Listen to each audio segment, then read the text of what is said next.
प्यारे विद्यार्थियों, आज के लेक्चर में हम लोकतंत्र, नौकरशाही की भूमिका, इस अध्याय का अध्ययन करेंगे।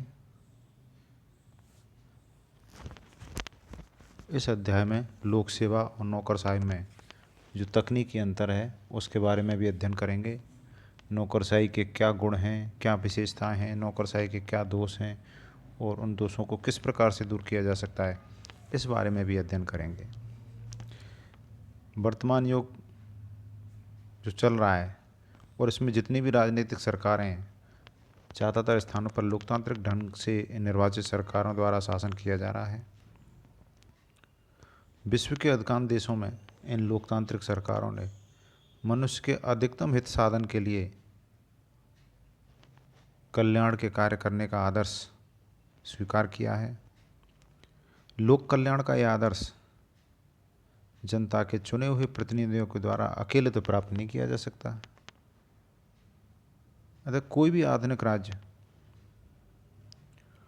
उच्च स्तरीय व्यावसायिक लोक सेवा के अभाव में अपने अस्तित्व को बनाए नहीं रख सकता। आज सरकार का संचालन और नागरिक कल्याण के आदर्शों और लक्ष्यों का क्रियान्वयन लोक सेवा की कुशलता, योग्यता, कर्तव्यनिष्ठता, सतर्कता और ईमानदारी पर निर्भर हो गया है। कार्मिकों की इस असैनिक सेवा को, जो स्थायी, वैतनिक और कार्यकुशल अधिकारियों का समूह है, लोक सेवा कहा जाता है।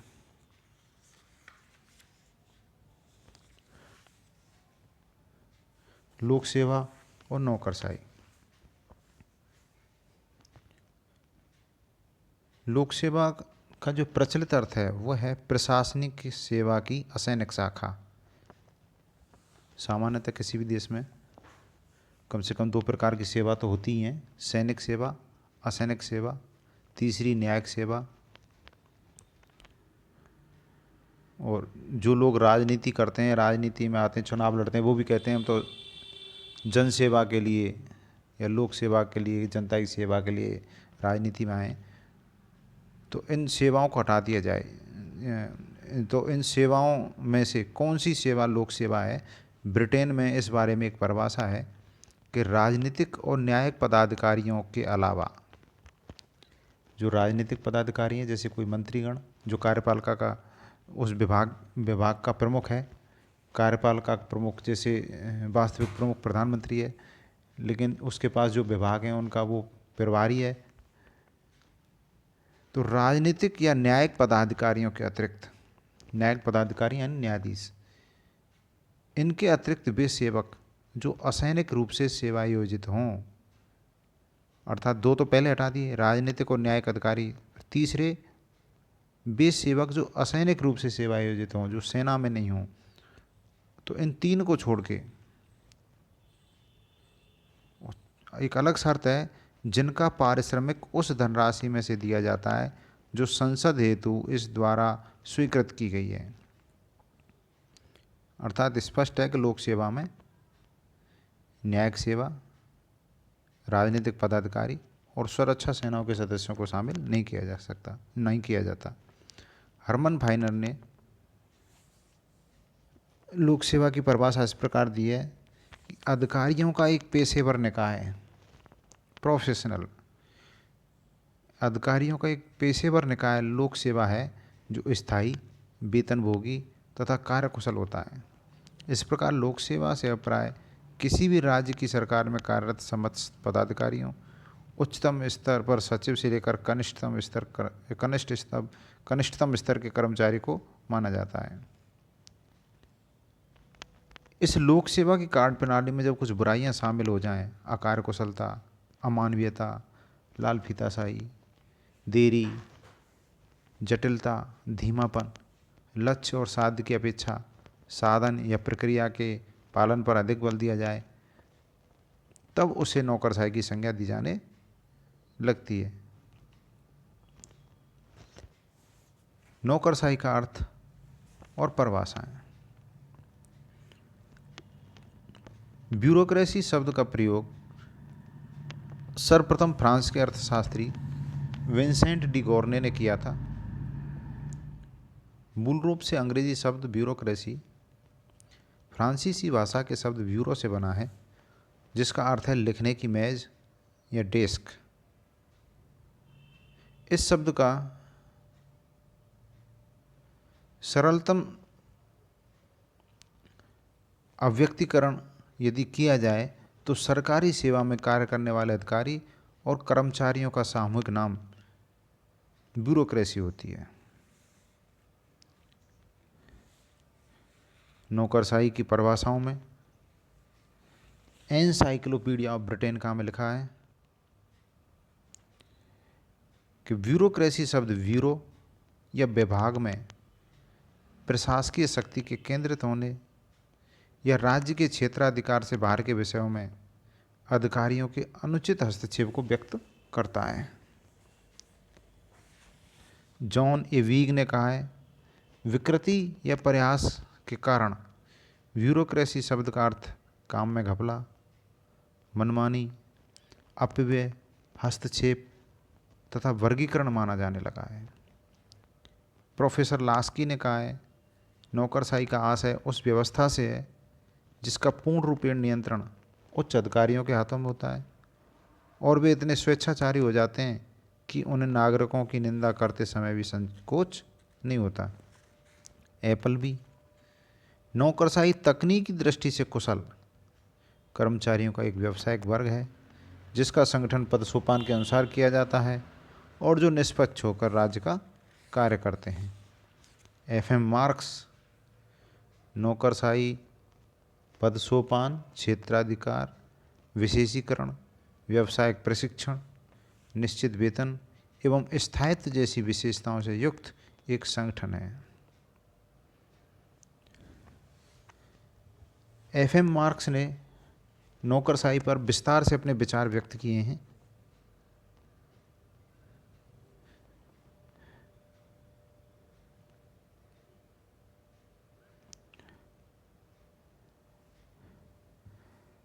एफएम मार्क्स ने कहा है कि करोड़ों लोगों ने नौकरशाही शब्द नहीं सुना, किंतु जिस किसी ने भी सुना है वह या तो उसके प्रति शंकालु है या वह समझता है कि नौकरशाही शब्द कहीं न किसी बुरी बात से संबंधित है।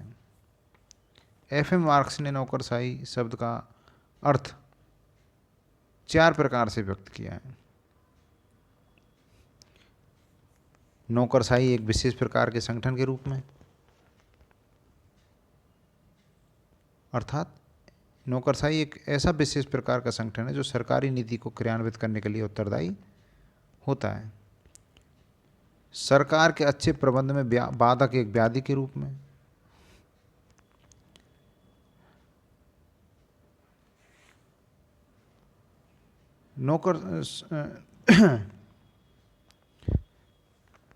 संगठन के अच्छे प्रबंध में बाधक एक व्याधि के रूप में। जैसे नौकरशाही की कुछ ऐसी विशेषताएं हैं जो व्याधि के रूप में यानी बीमारी के रूप में दिखाई देती हैं। जैसे प्रशासन में दैनिक कार्यों पर बल, रोजाना के जो कार्य हैं नैतिक कार्यों उन पर ही ज़्यादा बल दिया जाता है, नियोजन के कार्यों पर बल नहीं दिया जाता। नियमों की तुलना में लचीलेपन का उत्सर्ग, नियमों पर ज़्यादा जोर दिया जाता है, काम के महत्व पर जोर नहीं दिया जाता। निर्णय में विलंब, मनमानी, अतिव्यय, ज़्यादा खर्च करना तथा नवीन प्रयोगों में अनास्था यानी नए काम हाथ में लेने से इनकार। इसी तरह कठोरता, यंत्रबद्धता, अमानवीयता, औपचारिकता, दंभ, आत्मोन्नति व आत्महीनता ये नौकरशाही के ऐसे लक्षण हैं जो व्याधि के रूप में माने जाते हैं। नौकरशाही बड़ी सरकार के रूप में,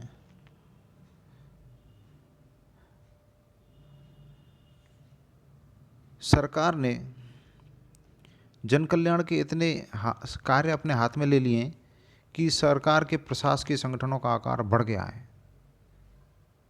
बड़ी सरकार और बड़े संगठनों के व्यापक उद्देश्यों का कार्यान्वयन कराने वाली प्रशासकीय शाखा नौकरशाही भी बड़ी हो गई है। नागरिक स्वतंत्रता के विरोधी के रूप में नौकरशाही एक ऐसी सरकार है जिसका नियंत्रण अधिकारियों के हाथों में है और इस कारण से नागरिकों की स्वतंत्रता भी खतरे में पड़ जाती है। अब नौकरशाही के प्रकार, नौकरशाही के प्रकारों का अध्ययन भी हम एफएम मार्क्स के दृष्टिकोण के अनुसार करते हैं। एफएम मार्क्स ने नौकरशाही के 4 प्रकार बतलाए, जैसे अभिभावक नौकरशाही, जातीय नौकरशाही, संरक्षक नौकरशाही, योग्यता आधारित नौकरशाही। अभिभावक नौकरशाही यानी ऐसी नौकरशाही जो अभिभावक के रूप में दायित्वों को संपन्न करती है, जिसको जनसाधारण के हितों की सदैव चिंता रहती है। राज्य के हित में समर्पित रहती है। ये शिक्षित और योग्य होते हैं।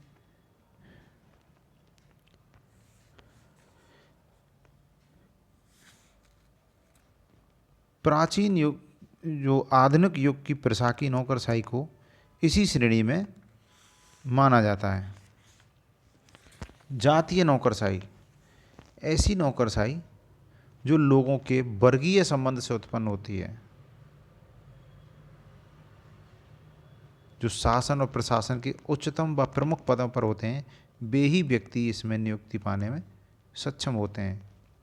अर्थात जो नौकरशाही में, जो वर्ग नौकरशाही में पहले से नियुक्त हैं और जो उच्च पदों पर नियुक्त हैं, उन्हीं वर्गों के लोग नौकरशाही में नियुक्ति पाने में सक्षम हो पाते हैं। इसमें नौकरशाही में प्रवेश हेतु योग्यताएं निश्चित की जाती हैं और ऐसी योग्यताएं निश्चित की जाती हैं कि इसमें सिर्फ उच्च वर्गों के लोग ही प्रवेश पा सकें। बिलोबी ने इसे कुलीन तंत्रीय नौकरशाही की संज्ञा दी है। संरक्षण नौकरशाही लूट प्रणाली पर आधारित है। इसमें लोक सेवा में नियुक्ति योग्यता के आधार पर नहीं, बल्कि नियोक्ता से राजनीतिक संबंधों के आधार पर होती है। इन नियुक्तियों में शैक्षणिक और व्यावसायिक योग्यता को कोई महत्व नहीं दिया जाता, बल्कि कार्मिकों से राजनीतिक कार्यक्रमों के लिए निष्ठा की अपेक्षा की जाती है। योग्यता आधारित नौकरशाही, इस व्यवस्था में नियुक्तियां योग्यता के आधार पर होती हैं। योग्यता की जांच परीक्षा के आधार पर होती है। कार्यकाल की सुरक्षा होती है। निर्धारित वेतन, निष्पक्ष कार्य संचालन और संविधान के प्रति निष्ठा आदि का पालन होता है। अब नौकरशाही के बारे में हम मैक्स वेबर के विचारों का अध्ययन करेंगे। मैक्स वेबर जो कि जर्मन समाजशास्त्री था, जर्मनी का रहने वाला था। मैक्स वेबर ने सत्ता के 3 प्रकार बतलाए थे: परंपरागत सत्ता, चमत्कारिक सत्ता और वैध तार्किक पूर्ण सत्ता, वैध लीगल। मैक्स वेबर ने तीसरे प्रकार की सत्ता, वैध तार्किक सत्ता में प्रचलित प्रशासनिक तंत्र अर्थात नौकरशाही को देखा है। मैक्स वेबर ने नौकरशाही की अनेक विशेषताएं बतलाई हैं। वेबर ने नौकरशाही के आदर्श प्रस्तावन का, आदर्श मॉडल का उल्लेख किया और उनके अनुसार आदर्श नौकरशाही के निम्न लक्षण या विशेषताएं होते हैं। पद एवं पदाधिकारी का पृथक्करण, अर्थात पद अलग है और पदाधिकारी यानी पद पर बैठने वाला व्यक्ति अलग है। दोनों अलग अलग हैं, दोनों एक नहीं हैं। व्यक्ति जब पद पर हो तब वह पद की शक्तियों का उपयोग करता है, जब वह पद पर नहीं है तब वह पद की शक्तियों का उपयोग नहीं कर सकता। योग्यता के आधार पर चयन, ये अगली विशेषता है कि किसी भी पदाधिकारी का चयन उसकी योग्यता के आधार पर किया जाता है। ये नौकरशाही के आदर्श प्रतिमान का विशेषता है, आदर्श मॉडल की। अधिकारियों को निश्चित पारिश्रमिक, जो भी पदाधिकारी नौकरशाही में नियुक्त किए गए हैं, जिनको योग्यता के आधार पर नियुक्ति मिली है, उनको एक तय पारिश्रमिक मिलता है। कार्यालय के कार्यों को करते समय अधिकारियों और कर्मचारियों का अनुशासन के अधीन होना। कोई व्यक्ति जो सेवा में है, जो पद पर है,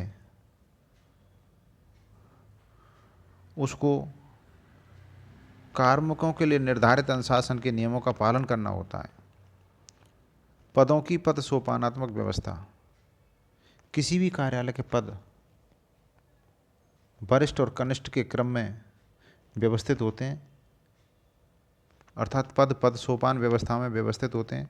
पद सोपान व्यवस्था में उच्च पद ऊपर और निम्न स्तर के पद नीचे की ओर होते हैं। पद सोपान व्यवस्था एक सीढ़ीनुमा व्यवस्था है। उच्च पद के पदाधिकारियों के पास अधिकार अधिक होते हैं और निम्न पद के पदाधिकारियों के पास कार्यात्मक दायित्व अधिक होते हैं। संगठन के उद्देश्यों की पूर्ति हेतु कार्यों का विभाजन। नौकरशाही में कार्य कुशलता प्राप्त करने के लिए, सरलतापूर्वक कार्य करने के लिए कार्यों का विभाजन कर दिया जाता है। कार्यों के लिए अपेक्षित सत्ता का प्रदत्तीकरण। नौकरशाही की विशेषता है कि कार्य के अनुरूप अधिकार सौंपे जाते हैं या सत्ता सौंपी जाती है। कार्य सौंप दिए जाएं और सत्ता नहीं सौंपी जाए तो कार्य का निर्वाह नहीं किया जा सकता। नियमों का कठोरता से पालन।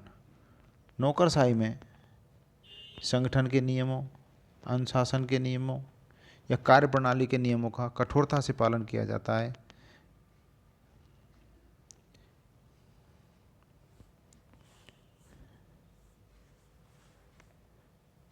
नौकरशाही की भूमिका या फिर उपयोगिता।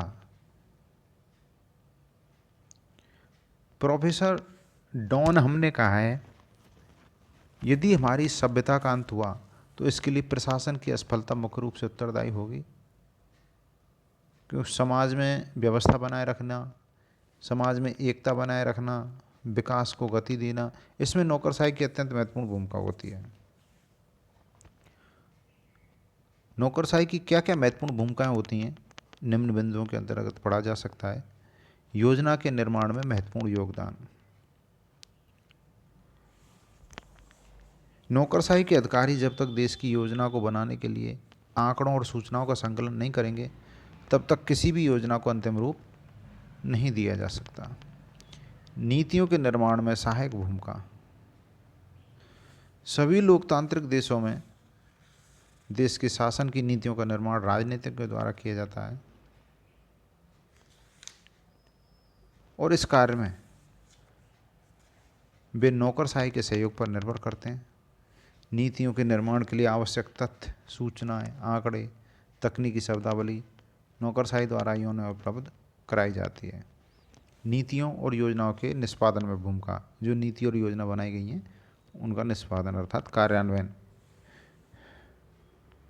देश को आर्थिक विकास के मार्ग पर अग्रसर करने के लिए आवश्यक होता है कि योजना और नीतियों का निष्पादन नौकरशाही द्वारा पूर्णतः प्रभावी तरीके से और निष्ठापूर्ण तरीके से किए जाएं।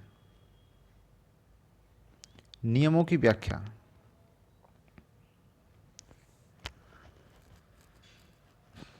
प्रदत्त विधान के अंतर्गत नौकरशाही को नियम निर्माण की व्यापक शक्तियां व्यवस्थापक द्वारा स्वीकृत की जाती हैं।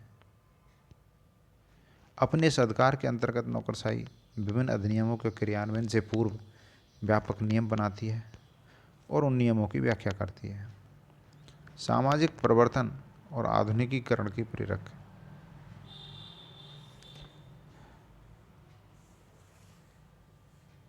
आज जब सरकार ने अनेकों कार्य अपने हाथ में ले लिए हैं, समाज के समस्त वर्गों के हितों का संरक्षण, अभिवर्धन और उन्नयन का दायित्व नौकरशाही को वहन करना है। समाज के विभिन्न वर्गों के बीच रहन सहन का जो अंतर है उसे दूर करना है। आम आदमी के आय के साधनों में वृद्धि करनी है ताकि वह अपने जीवन स्तर को ऊंचा उठा सके। ये सारे दायित्व नौकरशाही के भी माने जाते हैं, जो कि सरकार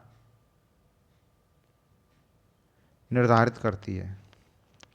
विधेयकों का प्रारूप निर्माण। राजनेता प्राय अपरपक्ष और नौसिखिए होते हैं।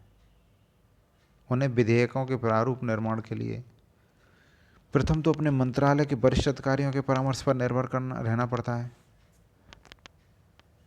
और विधिक शब्दावली के लिए उन्हें विधि विभाग की नौकरशाही पर अवलंबित रहना पड़ता है, अर्थात निर्भर रहना पड़ता है।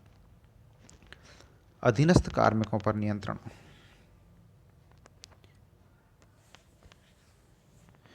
किसी भी विभाग की नीतियों का क्रियान्वयन मुख्यालय से लेकर उस विभाग के निम्नतम स्तर पर कार्यरत कर्मचारियों की कुशलता, योग्यता, दक्षता और निष्ठा पर निर्भर करता है।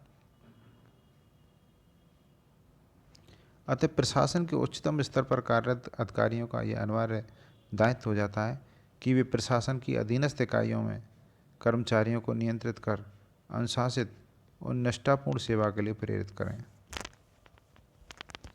प्रतिद्वंदी हितों के बीच कुशल समन्वय।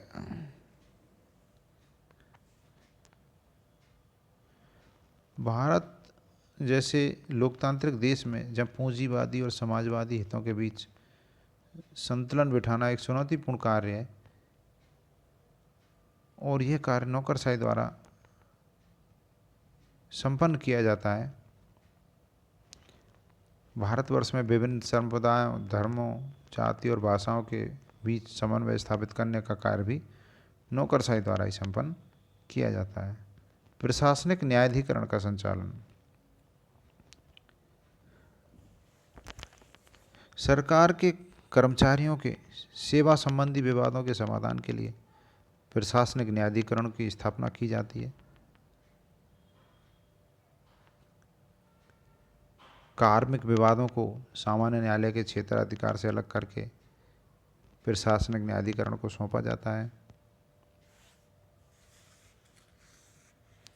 नियामकीय और विकास कार्यों का निष्पादन। पंचवर्षीय योजनाओं द्वारा उत्पन्न चुनौतियों के परिणाम स्वरूप विकास के बहुमुखी रथ को आगे बढ़ाने का उत्तरदायित्व नौकरशाही का ही है। आज जिलाधीश दोहरे दायित्वों का निर्वाह करते हैं। संविधान में परिकल्पित आदर्शों का क्रियान्वयन।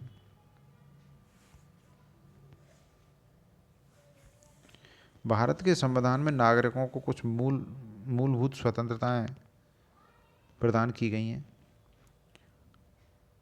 उन्हें नागरिकों को उपलब्ध कराना नौकरशाही का एक गुरुतर दायित्व है, बड़ा दायित्व है। नागरिकों को सामाजिक, आर्थिक और राजनीतिक न्याय उपलब्ध कराने को जो आश्वासन दिया गया है उसको पूरा कराने में नौकरशाही की निष्ठा, प्रतिबद्धता और संकल्प की आवश्यकता होती है। नौकरशाही को अपने दैनिक कामकाज में संविधान के आदर्शों के कार्यान्वयन का संकल्प स्मरण रखना होता है। नौकरशाही के गुण। नौकरशाही शब्द का प्रयोग सदैव निंदा के अर्थ में नहीं किया जाना चाहिए। आधुनिक राज्य के संचालन में नौकरशाही की महत्वपूर्ण भूमिका है, क्योंकि आधुनिक राज्य ने जन कल्याण के जितने दायित्व अपने हाथ में लिए हैं उन सब का निष्पादन या कार्यान्वयन नौकरशाही करती है। नौकरशाही जैसे संगठन के विकास के बाद अब प्रशासन के दायित्व अधिक बढ़ गए हैं।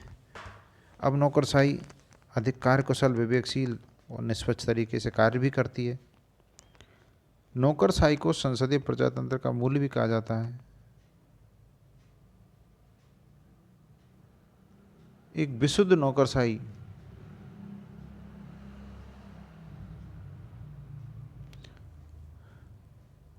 जो जीवन शून्य और आत्मरहित हो वह खतरनाक हो सकती है, लेकिन कार्यकुशल, निष्पक्ष और संगत नौकरशाही बुरी नहीं है। अतः नौकरशाही के दोषों से बचा जा सकता है।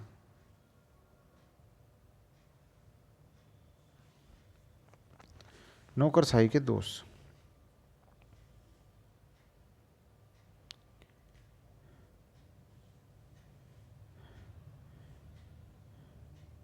नौकरशाही की आलोचना में अनेक दोषों का उल्लेख किया जाता है। राष्ट्रपति हूवर ने भी नौकरशाही की 3 बुराइयों का उल्लेख किया था कि नौकरशाही लोकप्रिय मांगों के प्रति अनुत्तरदायी होती है, जिम्मेदार नहीं होती, नौकरशाही में शक्ति की भूख होती है और नौकरशाही नीति निर्माण में अधिक भूमिका निभाती है। नौकरशाही के अन्य दोषों में लाल फीताशाही अर्थात कार्य की निर्धारित प्रक्रिया का पालन कठोरता से किया जाता है। जनसाधारण की मांगों की उपेक्षा। नौकरशाही अपने आप को लोकहित की संरक्षक मानती है और वह मानती है कि वह जनता के हितों की सही पहचान कर सकती है।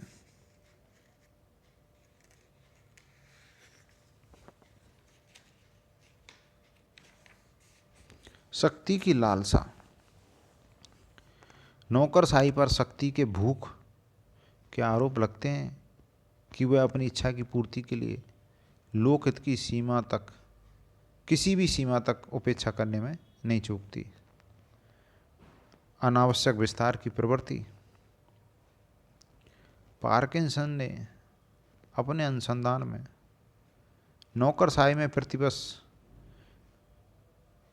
औसत 5.75 की प्रतिशत की औसत वृद्धि का उल्लेख किया है।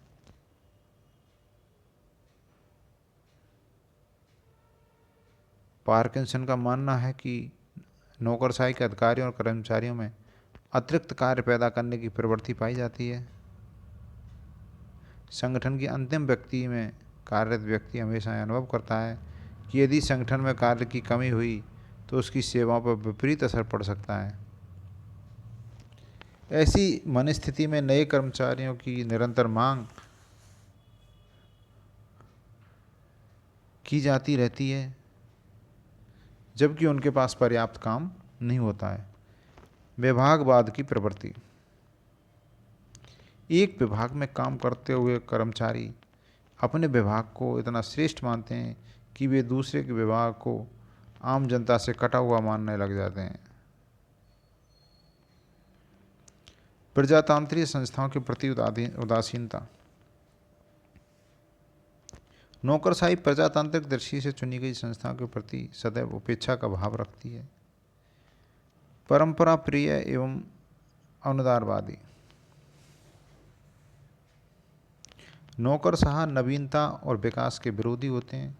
ये परंपरा से हटकर कार्य करने में हिचकिचाते हैं क्योंकि परंपरा से हटने में अधिक परिश्रम करना पड़ता है और नवीन समस्याओं का सामना करना पड़ता है। देरी, दंभ और आत्मतुष्टि से ग्रस्त।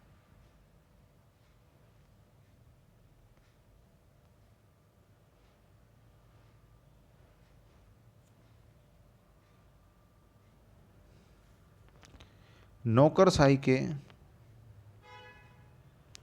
देरी, दंभ और आत्मतुष्टि से ग्रस्त। नौकरशाही के पदाधिकारियों पर प्रक्रिया पर अधिक बल देने के आरोप लगते हैं और ऐसा करते समय वे मानवीय संवेदनाओं की उपेक्षा करने लगते हैं। नौकरशाही के दोषों को दूर करने के उपाय। जैसे राजनीति का विकास। राजनीति नौकरशाही के कार्यों का आधार है। अगर राजनीतिज्ञ नौकरशाहों पर नियंत्रण रखें तो राजनीतिज्ञ लोग नीतियों का स्पष्ट निर्धारण नहीं कर पाते। नौकरशाही अपनी विशेषताओं के बल पर मनमाने तरीके से कार्य करती है, अतः नौकरशाही में दोषपूर्ण प्रवृत्तियां विकसित होने लगती हैं। यदि राजनीतिक विकास कर दिया जाए जिससे वह प्रशासन व नौकरशाही पर प्रभावी नियंत्रण रख सके। जन जागरूकता एवं सहभागिता में वृद्धि। यदि जनता जागरूक होगी तो नौकरशाही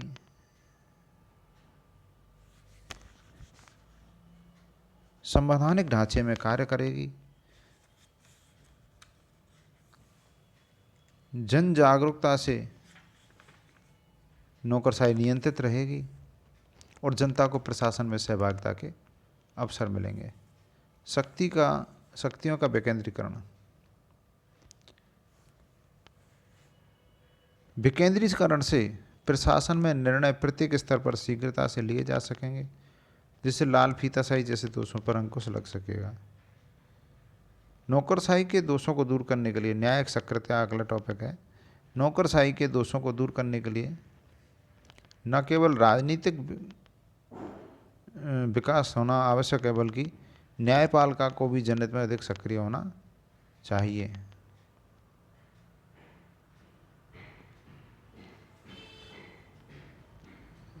अब तक के अध्ययन के आधार पर यह कहा जा सकता है कि लोकतांत्रिक व्यवस्था में नौकरशाही की भूमिका अपरिहार्य है। नौकरशाही के कुछ दोष हैं, लेकिन ये दोष सभी जगह सभी व्यवस्थाओं में नहीं पाए जाते। इन दोषों के लिए केवल नौकरशाही उत्तरदायी नहीं है, अपितु राजनेताओं की तत्कालिक अनिर्णय की प्रवृत्ति भी उत्तरदायी है और ऐसी प्रवृत्तियों पर रोक लगाए जाने की आवश्यकता है। आज के अध्याय में नौकरशाही की भूमिका का अध्ययन किया। धन्यवाद।